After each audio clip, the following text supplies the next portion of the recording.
Anthony Joshua against Kevin Johnson. You know, we look at this fight and we think, whoop, hello, hold on here. Could we have another fight where, like, the David Price versus Tony Thompson? See, at first I thought to myself, yeah, this could be an opportunity where the upset could happen. But then I've looked at it a little closer. If you look at Tony Thompson, the only guy that had beaten Tony Thompson was Vladimir Klitschko, and he was ranked #2 in the world. That's not the case now with Kevin Johnson. Kevin Johnson has been beaten by Manuel Shaw. He's been beaten by Derek Chisora. He's been beaten by Vitaly Klitschko. You know, he's been outboxed or out-hustled over the distance. Another 10-round fight. And you've got to look back on Johnson's record, see somebody who's really been. He beat Leopai. But Leopai is no Floyd Mayweather. Leopai is nobody great. Leopai's got a great left hook, but that's it. Take the left hook away. We haven't got anything in Leopai. So, when you look at that, and you look at Joshua and the way he's doing at the moment, we still don't know if he can do 12 rounds. We still don't know if he can do 10 rounds. We still don't know what he looks like when he's in a fight. What do we know about Kevin Johnson? He's a mover. We know he's a spoiler. We know that he's got a good jab. And he's got some pop in his right hand. We also know he is highly inactive in fights. That's why he's getting beat on points. He carries a good chin, but has been dropped by Derek Chisora. Now, can Joshua stop Kevin Johnson? Joshua, when he gets you hurt, he's on you and he keeps on you. Now, Shaw isn't the biggest puncher in the world. Chisora, not known as a big, heavy puncher. He caught Johnson off guard with the right hand and dropped him. Now you're talking about Joshua, who's long arms, powerful, but I have to say, I don't believe Joshua is this huge knockout artist. Now he's moving up in class. You know, he's not knocking people out cold like I've said, like a Deontay Wilder. I believe that should Joshua get Johnson against the ropes and unload a barrage of punches, then, you know, I would not be surprised if a referee jumps in and stops the fight. Joshua has to hit Johnson early, get him out of any sort of rhythm or any sort of intention that Johnson has to win the fight. Can Joshua do it? See, we've got to see Joshua get hit back. I don't think that Johnson says he didn't have a trainer and he's had a long time to prepare. He has had a long time to prepare, but nobody's hearing nothing of Johnson's training. Nobody knows about what Johnson's doing. So, I don't know. Is Johnson going to pull the big upset? Well, if he does, that's shame on Anthony Joshua because, you know, I think that Joshua's got what it takes to beat Johnson. If I'm honest with you, he has.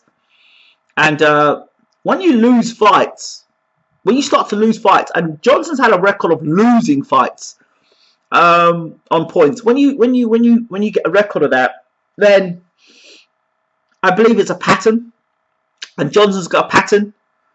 And even in the fight where he had his trainer in the corner, and his trainer was in the corner against Chisora, and saying, "Come on, do something." You had little sporadic moments of Johnson wanting to do something, but just didn't have the heart to do it anymore. So I'm going with Joshua in this one. And yes, he does stop Kevin Johnson for the first time in his career because inactivity, and inactivity 1, inactivity 2, inactivity 3. Inactivity in the ring in terms of recent fights. Inactivity because when you're in the ring, you're not doing a lot. And inactivity 3 in terms of, you know, when you're actually got fights, are you winning them? So those are the 3. Inactivity, inactivity, inactivity. For me, Joshua wins. I see a barrage of punches landing on Johnson, getting caught with a good shot, and Joshua unloading and stopping Johnson. Yeah, it's a step up, and it could go wrong for Joshua should he leave his chin exposed and Johnson catch him. But I don't know. I don't see it happening in this fight. I really don't. I don't think that Johnson carries enough fire in his belly. I don't think Johnson carries enough desire anymore. I think he enjoys the money. I think he enjoys talking a good game. But ultimately, I don't think he enjoys winning anymore. And that you're not coming to fight Joshua with a winning record. You're not coming to Joshua with a dominant display of everybody. You're coming to Joshua having been dominated, having been outpointed, having been outboxed, having been dropped. So, had Johnson got a string of wins, coming into this fight, showing he had some determination and he was going to make some difference in his career, yes. At least with Tony Thompson, you could see Thompson was beating guys and knocking guys out and stopping guys. And Klitschko was the only guy to really cause him any problems. But that's the undisputed heavyweight champion in the world we're talking there. And not many people have beaten him over 10 years. So, yeah, I'm going Joshua this one. I'm still not convinced that Joshua's the complete package, obviously. I still wouldn't start putting him in with the world's top 10 and saying he can beat this person, that person. Let's say he beats someone legit, who's got heart, who's got courage. Dillian Whyte. Let's see him fight Dillian Whyte. You see how he does against him. You know what? Let's see him fight Shannon Briggs. Yeah, people laugh at me, but Shannon Briggs is old, so he's meant to beat him, right? But Shannon Briggs can punch. Shannon Briggs has got personality. And Shannon Briggs, has been a world champion and wants to still become world champion. So I think it's a good fight. Make that fight.